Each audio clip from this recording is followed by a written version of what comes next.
modul itu tentang perilaku pelanggan, segmentasi, targeting, sama positioning untuk perusahaan jasa. Jadi di sini, kok tidak jalan giginya?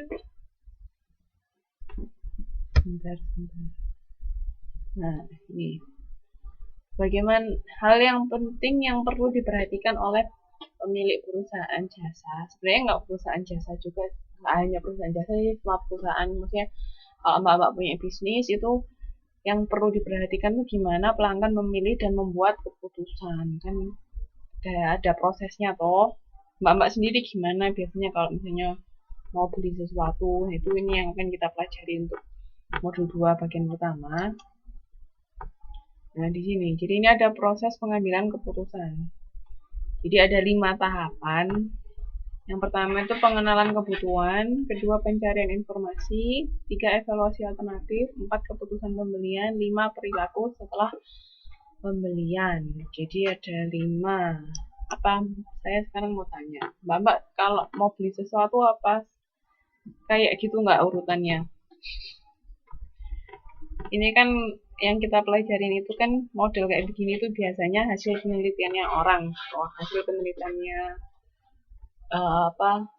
ilmuwan-ilmuwan di bidang marketing. Nah, mereka menemukan bisa bikin bagan kayak gitu kan biasanya dari hasil penelitian. Nah, dari hasil penelitian mereka lihatnya dari apa ya? Dari memang perilaku konsumen pada umumnya di tempat yang mereka teliti. Jadi harusnya kurang lebih sama antara satu tempat dengan tempat lain. Nah, sekarang saya tanya, kalau untuk mbak-mbak sendiri sama enggak prosesnya? Kira-kira waktu mbak-mbak mau beli sesuatu apa yang mbak lakukan?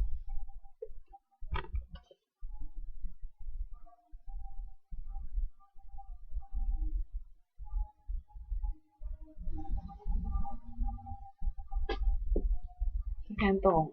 Bisa cerita nggak masing-masing? Biasanya ngapain dulu? Beli sesuatu kebutuhan.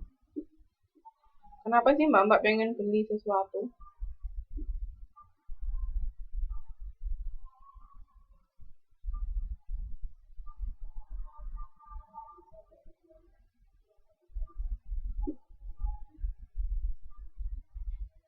Kadang nggak butuh juga. Iya. Itu terutama buat wanita, mbak. Namanya tuh impulsive buying behavior. Jadi sebenarnya kita nggak butuh sesuatu, tapi begitu lihat, bagus, murah lagi, wes. Istilahnya kalap, semua itu dibeli. Biasanya wanita lebih cenderung melakukan impulsive buying behavior gitu.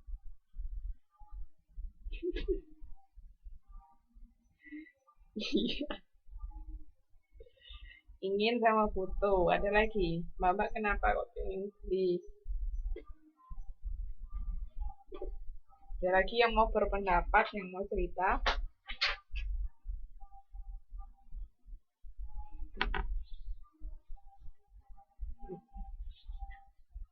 Itu untuk memenuhi keinginan, ya bisa.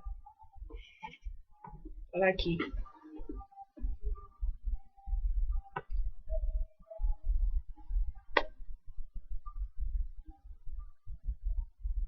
ini ada yang baru datang ya? Yang baru datang bilang ya. Ya bisa. Kadang-kadang juga ngeliat yang jualan gimana dirayu yang jualan, terus kita juga akhirnya luluh bisa. Terus mungkin misalnya yang jualan anak kecil atau orang sepuh, kita jadi istilahnya ada juga pengen bantu juga bisa. Jadi sebenarnya macam-macam sih kan background kenapa kok kita beli sesuatu. Ini siapa lagi yang baru datang ya? Mbak ya lagi itu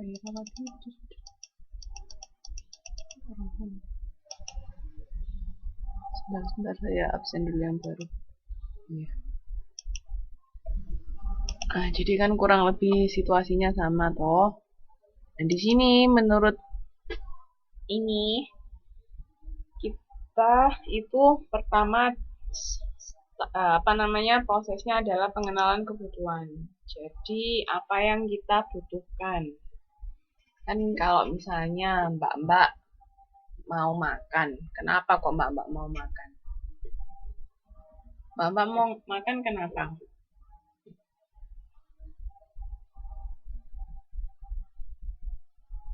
Iya, karena lapar. Terus misalnya, ya enggak apa-apa mas. Terus misalnya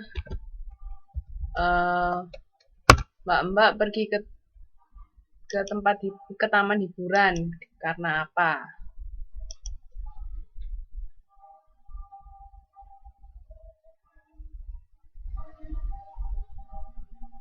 Gitu. Ya, terus apa lagi?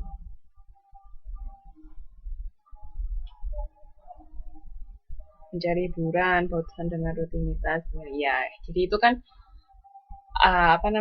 kita harus tahu dulu kita ini butuh apa sih saat ini. Nah, itu proses pertama. Jadi untuk mengenali kebutuhan kita. Waalaikumsalam. Iya, enggak apa-apa, Mbak. Untuk mengetahui kebutuhan kita itu ada teori hierarki dari Maslow. Itu ada kebutuhan dasar. Itu pemenuhan kebutuhan biologis kayak butuh makan, minum, terus tidur, maksudnya butuh tempat tinggal kayak gitu, itu kebutuhan dasar, itu kebutuhan yang pertama. Kedua itu ada kebutuhan rasa aman, maksudnya kebutuhan dimana kita merasa aman dan nyaman, terlindungi dari bahaya kayak gitu, itu yang kedua.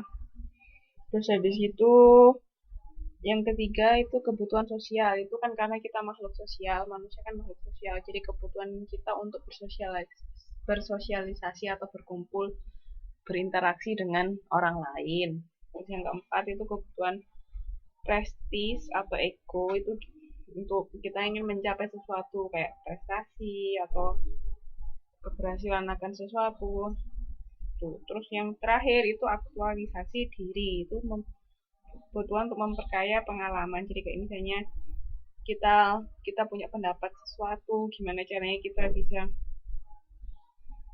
mengungkapkan pendapat ke orang lain, atau ada kita punya sesuatu yang belum kita pernah eksplor sebelumnya, kayak ini kalau contoh di buku itu kita misalnya ikut bungee jumping, pokoknya sesuatu yang belum pernah kita lakukan itu ingin kita lakukan, itu namanya aktualisasi diri. Jadi mengeksplor diri sendiri terhadap hal-hal yang baru biasanya, atau sebenarnya kita punya sesuatu yang menonjol tapi belum pernah kita tunjukkan ke orang lain, itu kita tunjukkan, itu namanya kebutuhan aktualisasi diri.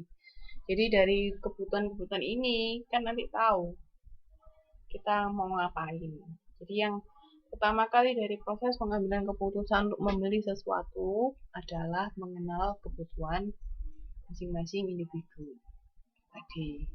Jadi kalau kita ke rumah sakit berarti ngapain?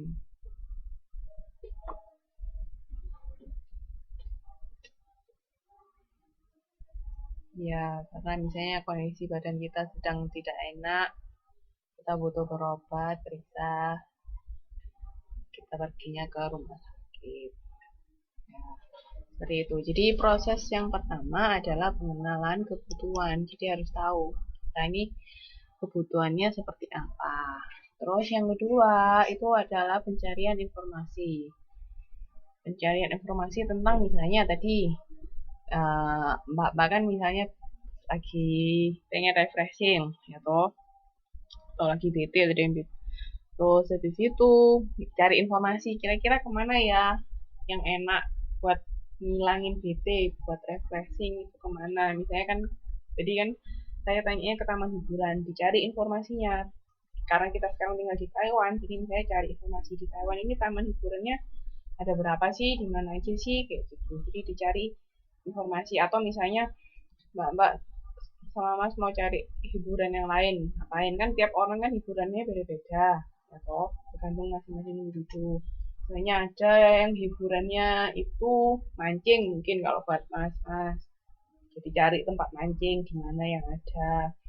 Terus ada lagi yang suka naik gunung, cari gunung apa aja, terus gimana kesananya, nah itu cari